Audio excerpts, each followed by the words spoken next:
and you're just playing. And then add some more kuntre there. Or just having fun with it. Does that make sense? And so that's how all these different ideas connect and play.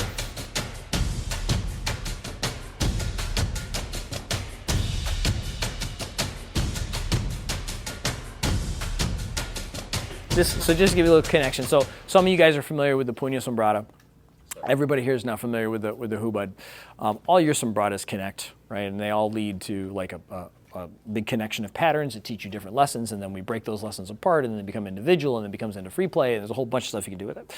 But for right now, you know, if you look at your hubad, right? We had like that 1-4-1 right there, right?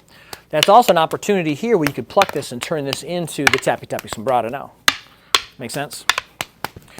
Or like when I respond back to his angle 1, I could use a cambiata and just take us back to hubad. Does that make sense? Or back to hubad here. Or you could just use a section of it like that.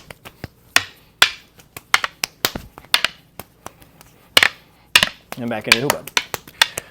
The other thing you can kind of do, you know how like from hubad we can go into puño sombrada, right? So from our puño sombrada, instead of blocking closed with the roof, if I block with the center line block, it automatically puts me in the same place to use tappy-tappy sombrada because we're in that corto range, right?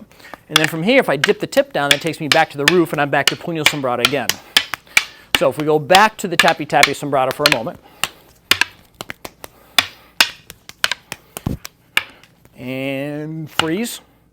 When he goes to feed the 1, if I twirl block in center line block, that would take me back to tappy-tappy sombrada, or I could cambiata and take me back to hubad, right? But if instead I dip my tip down, I'm using more of like a wing or roof motion, that now puts me in position for the puño sombrada. Does that make sense? One of the things I like to kind of point out, because these are both at corto range, what you're really looking at is corto range. 1 is responding tip up, 1 is responding tip down. Okay? But both are controlling the hand and forcing the live hand on the other side to respond. Right? Puño sombrada, I'm like more tip down, my hand comes in, I go high, so it forces him to respond with the hand. Right? Tappy-tappy sombrada, the tip is high, so I get low, it forces him to respond with the hand. So we're really looking at like some of the same skills, just kind of put in different places. Or we're looking at the same skill, but layered in a whole lot more. Right? So as you play, just think like, oh, okay, let's see if I can just center to make it tappy-tappy. Or tip down to make it more puño. Right? Or I can use my cambiata to bring it to hubad.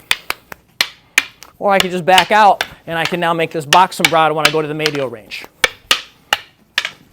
Or I could go out to the largo range for the high-low high. Right? Now this is this contra sombrada. At this point we're connecting things together. So I enter back into the box. Right? And make my way into puño. Into the tappy-tappy, because now we're at the corto range. And then maybe I just want to get tighter and go to kit, which then allows me to like put in all the different things we were working with our hubad earlier.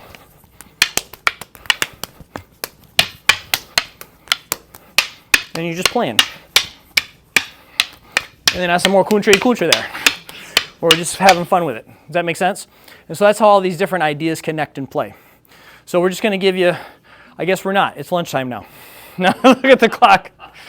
So during your lunch break, I want you to work really hard and train a lot and do all that stuff. Is that cool? In our mind. Yeah.